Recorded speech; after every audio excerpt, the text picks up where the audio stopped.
Hoje a gente vai falar um pouco mais sobre o IRB, sobre a perspectiva de a possibilidade de recuperação da empresa, né? E aqui, né, pessoal, é bacana a gente comentar porque muitas pessoas que acreditavam que o IRB nunca teria problema ou que não tinha problema, mesmo depois de toda essa confusão, depois elas acabam ficando com um viés totalmente ao contrário. O IRB nunca mais vai se recuperar, né? E a empresa é outra companhia, né? Mudou todo o corpo diretivo, não tem mais aquele pessoal que estava antes. E hoje a gente vai falar um pouquinho sobre isso, mas principalmente, né, como é importante que o investidor contenha suas expectativas, porque às vezes o pessoal vê que uma ação custava R$40, agora está custando 5, 3, R$2 e acha que automaticamente comprando agora ela vai explodir lá para cima e muitas vezes se criam falsas expectativas, principalmente em relação a essas empresas de recuperação, né? E a tendência natural na vida empresarial é uma empresa ruim continuar ruim e uma empresa boa continuar boa, tá? Então, a maior parte desses casos de reestruturação, eles não acabam saindo de maneira positiva, né? Para casos como o Banco Pan, que eu vou mostrar aqui, para casos, né, como a própria Randon, que ali nos anos 80 teve sérios problemas, né, existem vários outros casos que acabaram não funcionando. Então, o risco dessas ações de empresas que estão nesses processos de turnaround, por exemplo, é muito maior do que comprar a ação de uma boa companhia. Então, eu como investidor, assim como as recomendações da Capitalizo, né, a gente pega, por exemplo, a carteira lá de Small Caps, ela tem alguns ativos de recuperação, mas vão ser em um volume bem menor, né? E claro, a gente vai evitar, né? O pessoal vai evitar pegar ativos que têm uma situação muito complexa, sem previsibilidade alguma. Claro que esse tipo de ação, esse tipo de empresa gera oportunidade de ganho fantástico também, porque normalmente as ações aí viram pó, né? A gente viu o caso da própria PetroRio, né? Que antigamente era HRTP, dava poço seco, quase a empresa foi por buraco, e depois a ação subiu 2, 3 mil, 4 mil%, a mesma coisa aí o Magazine Luiza, tá? E eu quero iniciar, né, pessoal, até para a gente conseguir, daqui um pouco, quem está um pouco mais aí enviesado com essa questão do IRB, nunca mais vai recuperar, claro que isso aqui é uma opinião de cada um, é só a minha opinião sobre o mercado, falar sobre o Banco Pan e mostrar que as empresas têm sim condições de se recuperar, mas que muitas vezes os investidores não têm ideia do tempo que pode demorar para recuperar, tá? O Banco Pan é um banco que foi criado lá em 1991, né? Um banco que pertencia ao Silvio Santos. Em 2009, nós tivemos a entrada da Caixa, tá? E em 2010, ali em 2011, pessoal, nós tivemos um sério problema de fraude, né? O que acontecia, pessoal? O banco ele repassava, né, as carteiras de crédito das operações para outros bancos, mas não contabilizava essa transferência no balanço. Isso acabava inflando os resultados, né? E na época, eu lembro que era o mesmo chororô, né? Mas como a Deloitte não viu, como a Caixa não viu? Isso acontece, né, pessoal? Quando é para ter algum tipo de falcatrua, pode passar aí, pode passar batido aí pelos investidores, pelos gestores, enfim, a gente sabe que isso não é o certo, que foi até o que acabou acontecendo aí no IRB também, tá? Então aconteceu esse rombo bilionário aqui no caso do Banco Pan, até que nós tivemos a entrada, né, em 2011 do BTG. E o que tem de interessante aqui na época, né, pessoal? Inclusive quando deu esse rombo, o Fundo Garantidor de Crédito colocou 2,5 bi, né, só para cobrir os prejuízos, né, para o banco não fechar as portas, 2,5 bi. Claro que isso aconteceu em função aqui da Caixa, que era um dos sócios da empresa, e olha a quantidade de aumento de capital, mais dinheiro que foi injetado no Banco Pan nos anos seguintes, né? 1,8 bi em 2012, 1,3 em 2014, venda da Estônia, entrou mais dinheiro, aumento de capital de 2018, mais 400 milhões, e mais uma oferta aqui primária e secundária em 2019, mais 1 bi. Então, olha a quantidade de vezes que entrou dinheiro no Banco Pan, né? Porque normalmente essas empresas que têm esse tipo de fraude contábil, elas têm uma necessidade muito grande de aporte de capital, ainda mais se for uma empresa do mercado financeiro. E olhem a quantidade de tempo que o banco passou por um período de reestruturação. 2011 até 2017, 6 anos, né? E tem gente que quer que o IRB recupere em 2 meses, em 3 meses, passe por um processo de reestruturação e ainda, né, conseguir resgatar a confiabilidade do mercado. Então existem processos sim de reestruturação que dão certo, mas alguns deles levam anos, pode demorar uma década um processo de reestruturação desse, né? Tanto que se a gente olhar em termos aqui de variação da cotação do Banco Pan, o Banco Pan foi alcançar a variação lá de 2009, 2010 só em 2019. As ações ficaram 10 anos, né, em processo de queda e depois em processo de recuperação. Então, o investidor ele tem que tomar um cuidado muito grande de não comprar uma ação simplesmente porque o preço caiu e acreditando que aquela empresa não vai quebrar e, logicamente ou automaticamente, ela vai se recuperar. Porque não é uma questão da empresa quebrar ou não. O IRB não precisa quebrar. Agora, se ele passar 10 anos sem dar resultados bons, a ação pode passar 10 anos caindo. Isso que é importante. Então, quando a gente vai entrar nesse tipo de empresa, como eu falei, a participação na carteira deve ser menor, a gente tem que entender que tem um risco maior e muitas vezes a previsibilidade aqui acaba sendo bem pequena, né?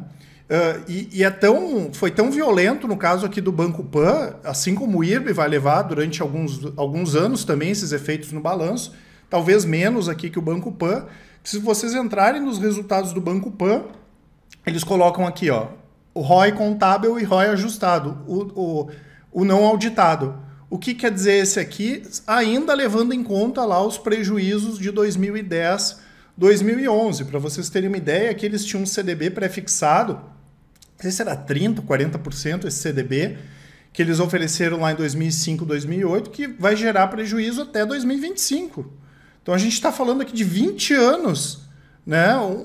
Uma coisa que foi feita ruim lá, 20 anos de resultado para frente vão ser impactados, né? Prejuízo fiscal, tem um monte de coisa aqui que acaba entrando no resultado, né? Então a gente tem que entender sim que o risco é maior e que pode demorar aqui uma eternidade até esses efeitos diminuírem, né? Porque agora é fácil olhar o Banco Pan, né? Depois que tudo passou, olhar que a ação subiu, olhar que o banco dá lucro, mas imagina lá quem comprou em 2009, 2010, ou quem comprou lá 2013, 14, acreditando na recuperação do banco, o tempão aqui que não demorou, né, para recuperar os valores, tá? Então, em relação ao Banco Inter, a gente tem, né, a composição gráfica bem parecida, né? Lembrando que a gente entrou no IPO, né? Foi uma recomendação do pessoal da análise, né? E logo quando nós entramos no IPO, a recomendação mudou para manutenção em carteira. Por quê? Porque o grosso do resultado do IRB, ele era sustentado com venda de ativos, né? Não era com resultados da empresa, tá? Então o IRB vendia, por exemplo, participações em shopping centers e aquilo ali ia inflando os resultados, que é o que a gente chama de não recorrente. Para o pessoal da análise, não tinha surpresa em relação a isso aí, né? Era uma questão que todo mundo sabia. Inclusive, isso foi um dos pontos colocados na época, naquela carta que a gestora Esquadra escreveu, né? E na época lá a gente até pegou, o pessoal da análise não faz isso, mas a gente pegou aquela carta, né? Pontuou, fez várias... o pessoal rebateu, concordou com alguns pontos e até a gente foi pego de surpresa que o mercado foi pego de surpresa com aquela questão, por exemplo, da venda de ativos que para a gente não fazia sentido. Agora, a partir do momento que a empresa perdeu toda a confiança, o que a gente entendia, né, pessoal? Que teria a chance de ter, sim, esqueletos no armário, né? E teria, sim, a chance de muitas coisas do passado serem revistas, até porque a gente sabe que contabilidade não é uma ciência 100% exata, e alguma coisa do passado poderia ser revisto. E dificilmente não poderia ser revisto, até porque a empresa poderia aproveitar nesse momento e colocar tudo de ruim que já tivesse acontecido para fora. A gente viu em outros casos parecidos, como o caso da Kraft, por exemplo, né? Que até foi um caso mais grave, até em termos de, entre aspas, falcatrua aqui do que no caso do IRB. Então eles iam rever alguns contratos, algumas coisas, e toda a baixa contábil possível eles dariam, né? Mais ou menos a Vale fez isso também quando deu aquele problema lá de Brumadinho, tá? Então, quando deu aquela confusão, principalmente com a mentira, fez todo sentido a recomendação de venda, porque a chance de acontecer alguma deles reverem resultados passados aqui era muito grande, claro, sem confiabilidade, como eu falei, não tem por que ficar posicionado na empresa, tá? Lembrando, né, pessoal, que o IRB é uma empresa de resseguros, tá? É uma empresa enxuta, né? Normalmente essas empresas aqui são bastante enxutas. O IRB é líder aí de resseguros na América Latina, está entre as 10 maiores resseguradoras do mundo. É uma empresa que tem mais de 80 anos de mercado e lembrando que em 2007 eles perderam o monopólio de mercado. Até foi quem criou o IRB foi lá na época do Getúlio Vargas, né? Ainda assim, mesmo eles perdendo o monopólio, eles têm alguns determinados tipos de resseguro como que tem que ser feitos lá com o IRB, tá? O setor de seguros, como o setor de resseguros, é um setor bom, né? Um setor que o Warren Buffett, por exemplo, gosta bastante. Inclusive, ele escreveu nas operações das operações de seguro na última carta anual. Né? É bacana porque primeiro a gente recebe o prêmio, coloca aquele dinheiro no mercado financeiro, então as empresas têm ganhos financeiros também. Mas como eu falei, tinha uma chance grande de ter esses esqueletos saindo do armário. O que é esqueleto saindo do armário? É quando alguém comanda alguma coisa, essa pessoa sai, todo mundo vai começar a rever lá a quantidade de problemas que essa pessoa deixou e, obviamente, qualquer empresa tem algum tipo de problema, né, com a saída aí de pessoas importantes, né, do alto escalão da companhia. Tá? O que acontece, né, pessoal? O IRB passou por um processo de capitalização da mesma forma que o Banco Pan passou por um processo de capitalização também. Então foi fantástico, né? Eles captaram quase 5 bilhões de reais. Tem a importância também da gente ter grupos fortes por trás, dando suporte. No caso do Banco Pan, nós tivemos a Caixa, que é basicamente o governo, e tivemos também aí o BTG. E no caso do Banco Pan, do IRB, né? Até chegou a ser ventilada a possibilidade do Itaú e do Bradesco saírem, lembrando que o governo tinha participação, a BB Seguridade também tinha participação, mas tanto o Bradesco quanto o Itaú continuaram, inclusive eles participaram dos aportes, né?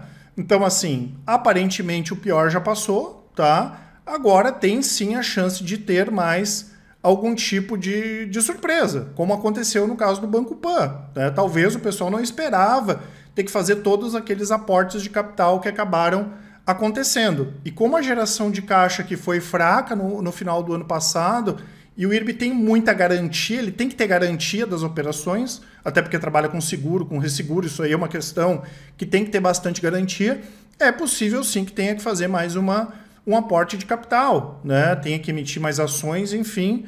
E, claro, o mercado pode olhar isso aqui de uma maneira negativa, que da mesma época que olhou lá para o Banco Pan, tá? Então, o pior, no entendimento dos analistas da Capitalizo, e eu corroboro, né, concordo com essa avaliação, o pior já passou, mas ainda a gente pode ter algum tipo de surpresa, porque não é fácil passar, né, por todo esse período aí de reestruturação.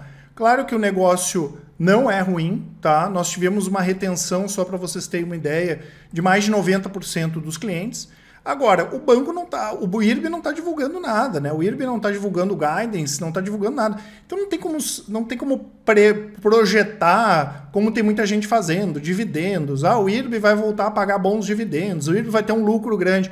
É muito cedo, pessoal. Olha, o Banco Pan demorou a eternidade, demorou mais de 5 anos o processo de reestruturação, né? Então isso aqui pode ser sim bem mais demorado, né? Ainda assim a gente olha que em relação a prêmios emitidos caiu, né? Até porque nós tivemos crise, né? A crise afetou os resultados, claro, do IRB, nós tivemos aumento de sinistralidade, né? E nós tivemos também a revisão de alguns contratos que não eram interessantes. Mas como eu falei, a retenção dos clientes foi elevada, né? E uma empresa que não tem confiança do cliente fica complicado, né? O que falta o IRB restaurar, claro, é a confiança com o mercado. E também nós tivemos aqui o prejuízo caindo, né? Ainda assim deu prejuízo de 682 milhões, tá? Então, assim, que eu tenho a mesma opinião do pessoal lá da análise da Capitalizo. O pior já passou, mas é muito cedo, tá, pessoal, para fazer grandes projeções. Mas o Barsi está comprando, fulano, Beltrano está comprado, está vendido. Enfim, eu como investidor não dou muito bola para essas coisas, né? Eu acho que o investidor ele tem que ter a sua estratégia. Claro que é bacana a gente escutar tudo, mas simplesmente o fato de alguém estar comprando ou vendendo sem a gente entender por quê não quer dizer nada, né? Então o IRB tem chance de recuperar sim, é uma empresa completamente diferente do IRB anterior, mas como eu mostrei ali, pode demorar anos e anos para recuperar, tá? Isso que eu queria passar aqui para vocês, né? Eu não vou comentar aqui a respeito de recomendação ou não, até porque a gente já, até em respeito aos clientes, a gente já publicou relatórios falando sobre isso, mas queria dar essa visão aí, mostrar que o pior já passou, inclusive, né, no final de 2020, os analistas da Capitalismo já tinham retirado ali, acho que quando a ação estava R$ 5 ou R$ 6, já tinham retirado a restrição, né, que era vender IRB para neutro, né? Então a gente não tinha mais recomendação de venda do IRB. Lembrando, né, eu vou deixar aqui para vocês que eu tenho uma carteira do meu nome, mas são os analistas da Capitalismo que montam essa carteira, que é uma carteira basicamente de ações aí de longo prazo, que está com um retorno aí bem acima do Ibovespa desde julho de 2017. Claro, né, qualquer dúvida vocês podem mandar um e-mail, nos chamar no WhatsApp, no Telegram. Hoje é o que eu sempre comento, né? Se a gente pegar em termos de rentabilidade, pode comparar aí com gestoras, com corretoras, com casas de análise, né? A Capitalismo com certeza hoje tem os melhores produtos aí do mercado, tá certo? Um grande abraço e ótimos investimentos a todos. Até mais!